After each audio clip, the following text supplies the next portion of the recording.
नमस्कार। सोचिए, क्या एक चुनाव का नतीजा सिर्फ कुछ 100 वोटों से तय हो सकता है? उत्तर प्रदेश की एक विधानसभा सीट में ठीक यही हुआ। आज हम ये समझेंगे कि कैसे डेटा, रणनीति और लोगों की उम्मीदें मिलकर एक बेहद करीबी जनादेश को शक्ल देती हैं। आइए इस चुनावी रणभूमि की पहेली को सुलझाते हैं। तो हमारी कहानी शुरू होती है उत्तर प्रदेश के जौनपुर जिले से और वहां के मरियाहूं विधानसभा क्षेत्र से। ये वो सियासी जमीन है जहां जीत और हार का फैसला अक्सर तलवार की धार पर होता है। 1206 बस इतने ही वोट। 2022 के चुनाव में जीत और हार के बीच का फासला सिर्फ इतना सा था। यही वो आंकड़ा है जो इस पूरी कहानी का कह सकते हैं दिल है। यानी 1% से भी कम का फासला। जब ऐसा होता है ना, तो हर एक वोट की कीमत कई गुना बढ़ जाती है। ये सिर्फ एक चुनाव नहीं रह जाता, ये हर एक वोटर का भरोसा जीतने की जंग बन जाता है। तो इस पूरी कहानी को समझने के लिए हम इसे 5 हिस्सों में देखेंगे।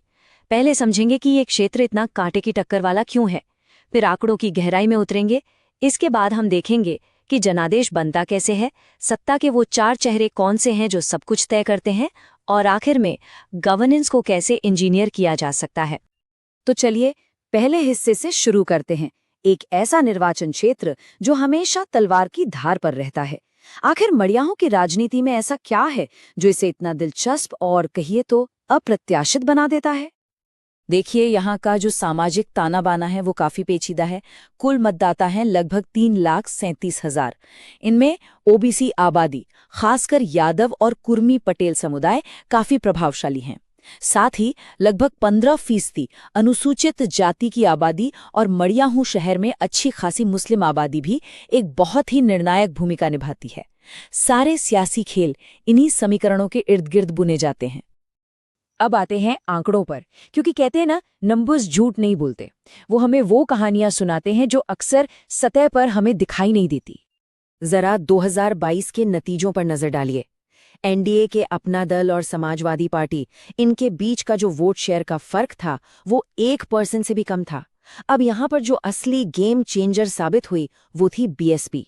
उसे मिले लगभग 17% वोट, और इन्हीं वोटों ने इस मुकाबले को त्रिकोणीय बना दिया और जीत हार का फैसला बस एक धागे के बराबर के अंतर पर आ टिका।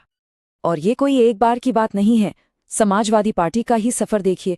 1993 में जहां उन्हें 55% वोट मिले थे, वहीं 2007 में ये गिरकर सिर्फ 19% पर आ गया, और फिर धीरे धीरे वापसी करते हुए 2022 में वो लगभग बराबरी पर आ खड़े हुए। ये क्या दिखाता है? यही कि मरियाहूं के वोटर को कोई हल्के में नहीं ले सकता, और ये जरूरी भी है। एक मजबूत लोकतंत्र में हर नागरिक को यह हक है कि वो बिना किसी दबाव के पूरी जानकारी के साथ अपना नेता चुने। यही तो सम्मान और गरिमा की बात है जिसके लिए हमारा संविधान खड़ा है। एक और बहुत ही दिलचस्प आंकड़ा है वोटर टर्नआउट, यानी मतदान प्रतिशत। पिछले 3 चुनावों से ये लगभग एक जैसा ही रहा है, 57-58% के आसपास। इसका सीधा मतलब है कि यहाँ जीत का रास्ता नए वोटर बनाने से नहीं, बल्कि जो वोटर हैं उन्हें राजी करने से, उन्हें बूथ तक लाने से निकलता है। यहाँ हर एक वोट के लिए जमीन पर पसीना बहाना पड़ता है।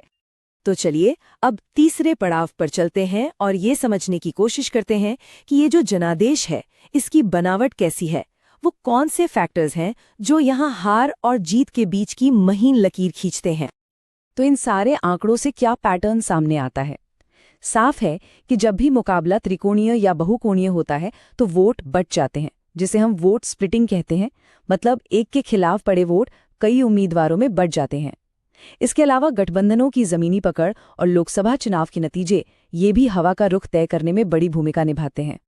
इसकी सबसे अच्छी मिसाल है मछली शहर लोकसभा सीट के नतीजे। 2019 में जहां बीजेपी बहुत ही कम अंतर से जीती थी, वहीं 2024 में समाजवादी पार्टी ने एक साफ जीत हासिल की। ये एकदम साफ इशारा है कि यहाँ के वोटर का मन बदलता है।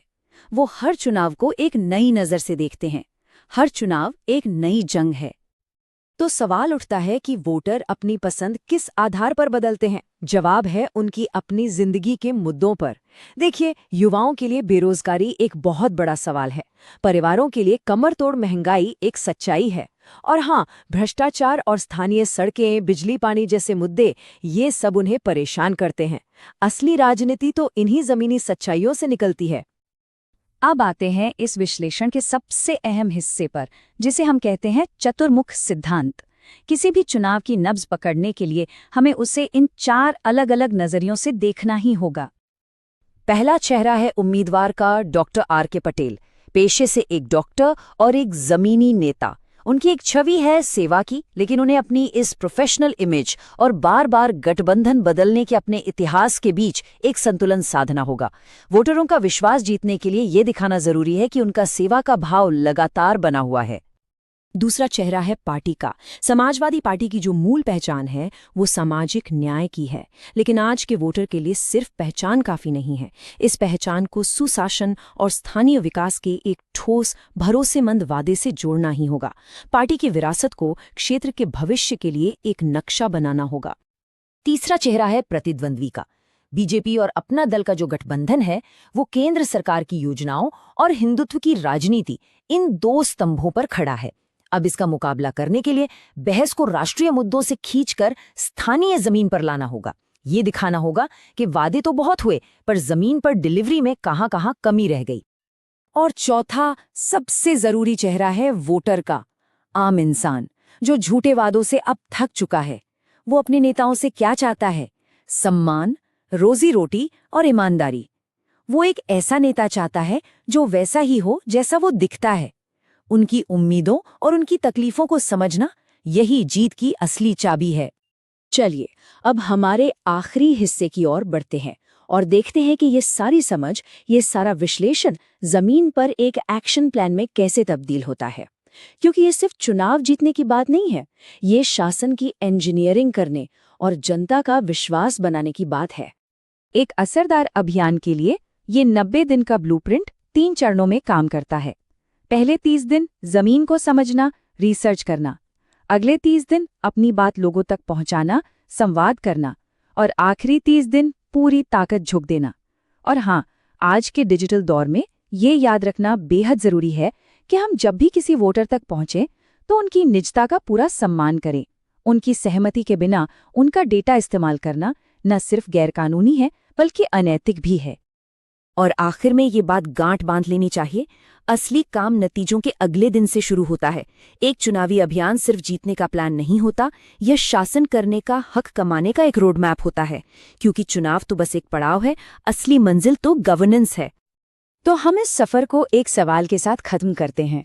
डेटा और बंटवारे के इस दौर में एक सच्ची जन केंद्रित लीडरशिप के लिए आखिर चाहिए क्या? शायद इसका जवाब आंकड़ों की बाजीगरी में नहीं, बल्कि लोगों की सेवा करने के सच्चे इरादे में छिपा है।